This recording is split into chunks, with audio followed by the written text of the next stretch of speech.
I was just talking to a good friend of mine, being in Chicago. It's kind of apropos. You guys all know who Walter Payton is? Walter Payton, okay, Hall of Fame, running back, played for Chicago Bears. Lived here in Chicago, obviously. Died way too young. He died at 45 years old. I'm very good friends with, and I work on several projects with his son, Jarrett Payton.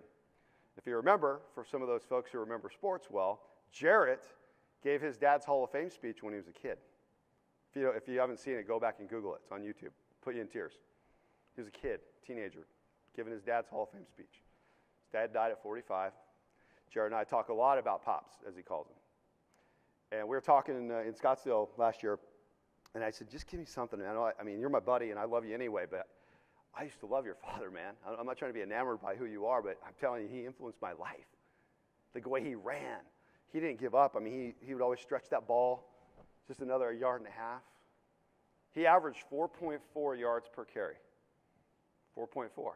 Now, if you don't know football, we have this thing called move the chains. All you want to get is 10 yards. 10 yards, you get a first down. Then you move the chains. You get another first down when you get 10 yards. Then you move the chains. Right? There's 100 yards in a football field. So the question would be to me, why did they ever pass the ball? Just give it to Walter Payton. He's going to move it 4.4, then 4.4, and then 4.4, first down, move the chains. It's real simple. And if you go back and look at the statistics, when they won the Super Bowl, they didn't throw the ball a whole lot. They didn't have to. They just give it to Walter because he was like insurance. You knew he was going to get 4.4. Jarrett called me right before today just to wish me luck today. He's here in Chicago. And he goes, hey, don't forget to remind the audience about how my dad used to do that move. Whenever he would fall down, he'd always stretch out his arm, his big long arm. So he'd always get an extra yard out of it. Now, nowadays, they have a rule, right, where the knees go down. So Walter wouldn't be able to get away with that stuff back in the day. Even Jarrett would admit to that. But I thought about that. That's a belief. This guy ran hard. This guy, all he wanted to do is just move the ball 4.4 yards. And he knew if he moved the ball 4.4 yards, eventually you're going to score touchdowns. That's his belief system. And he believed at the end when you get tackled, you just stretch it out just a little bit more. Now think about over the course of his career. He did that on every tackle.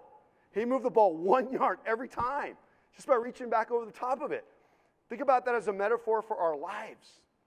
If every day we woke up and said, you know what, I don't need to crush deals today. I don't need to make $1 million in a month. I don't need to have a number. I just need to wake up today and move the ball 4.4 yards. That's it.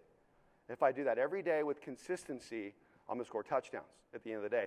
But it goes back to this, guys. What do you focus on?